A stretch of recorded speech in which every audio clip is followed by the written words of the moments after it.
अगं म्हटलं चंद्रा, अगं माझ्या मनात विचार तुला कळला का? अगं तू चांगल्याशिवाय मला कसा कळणार? अगं आपण पोरी म्हणून बोलतोच्या बाजारात जायचं बघ. अगं हो, बाजारला जायचं खरं, पण मला बाजाराची वाट नाही बघ. अगं रात्री तुलाही माहिती मलाही माहिती मग बाजारात जायचं ते कसं? अगं हो, आली लक्षात. त्या वरच्या आतल्या मावशीला हाक मार पाहू. मावशी अगे मावशी मावशी गं. आले ग आले शोभतो ग लाल माझा केसात हा गजरा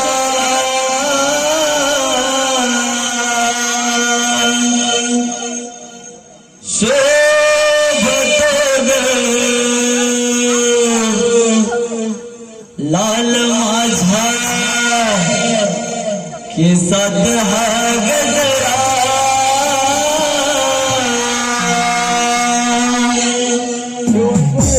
काजल भरल डोळ्यात लाल कुंकुमाचा असा मी ग शृंगार केला सरांचा लागला या नजरा असा मी ग शृंगार केला सरांचा लागला या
दमले ग दमले.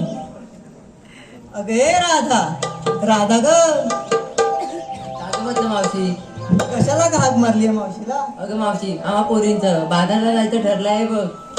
अगं हे मला आधी का नाही सांगितलं बरं? अगं मावशी, आम्हा पोरींचं अचानक ठरलं. अगं हो, बाजारला जायचं खरं, पण घेतलं काय नेसलं काय सांगितलं पाहिजे बघ. अगं मावशी सांगितलंच पाहिजे. अगं हो त्याशिवाय आपल्या मालाची विक्री बरं कशी होणार. मग तर अगं मावशी मिकी नाही. अगं मावशी मिकी नाही. घेतली बघ कोथिंबीर गाडी, नेसली बघ पितांबरी साडी. चल हो बाजूला. हे तारा अशी पुढे ये बघू. काय ग मावशी? तू काय घेतलं बाजारात जायला. मावशी विकीने बाजार घेतला खवा घेतला मग शाळेत नवा. चल हो बाजूला. अगे चंद्रा अशी पुढे ये बघू. काय ग मावशी?